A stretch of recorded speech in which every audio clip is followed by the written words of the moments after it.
As we all know, the movement of people across the globe will probably be one of the defining stories of this century.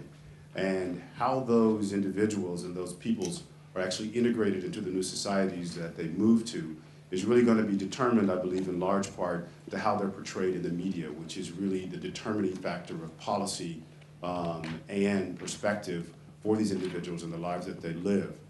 So this conference was intended to try to come up with a framework for improving that coverage on both sides of the Atlantic.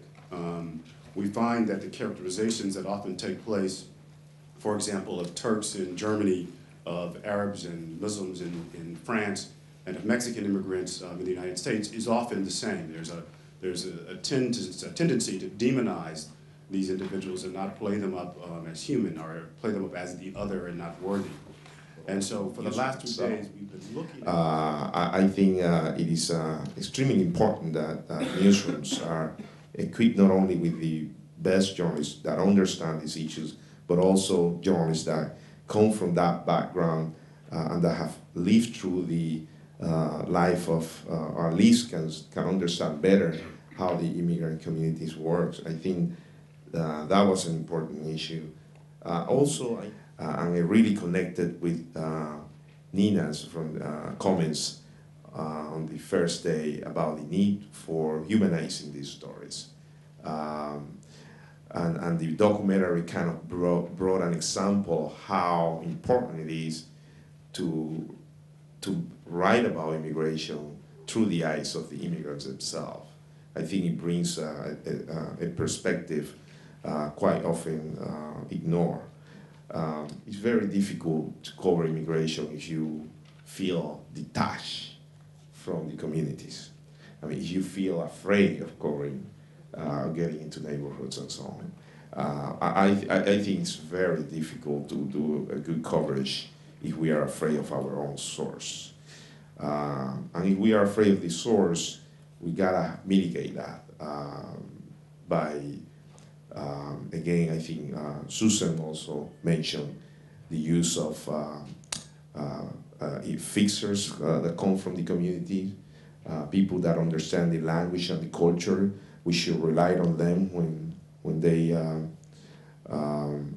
need them. If we feel we don't speak the language or we don't understand the culture, there's nothing wrong by looking for people from the community themselves to help us understand this better. But it's really, how can you cover this issue closer? That's you know, by looking for translators that knows the topic. How do we find the stories? How we can expand beyond just the suburban issues and dealing with the religions, the economy behind immigration, health behind immigration. So it kind of gives you ideas on how to expand that. And you know, it's important, something that I noticed, it was the need for understanding the background of immigration. It's very difficult to cover immigration if you don't have that historical background.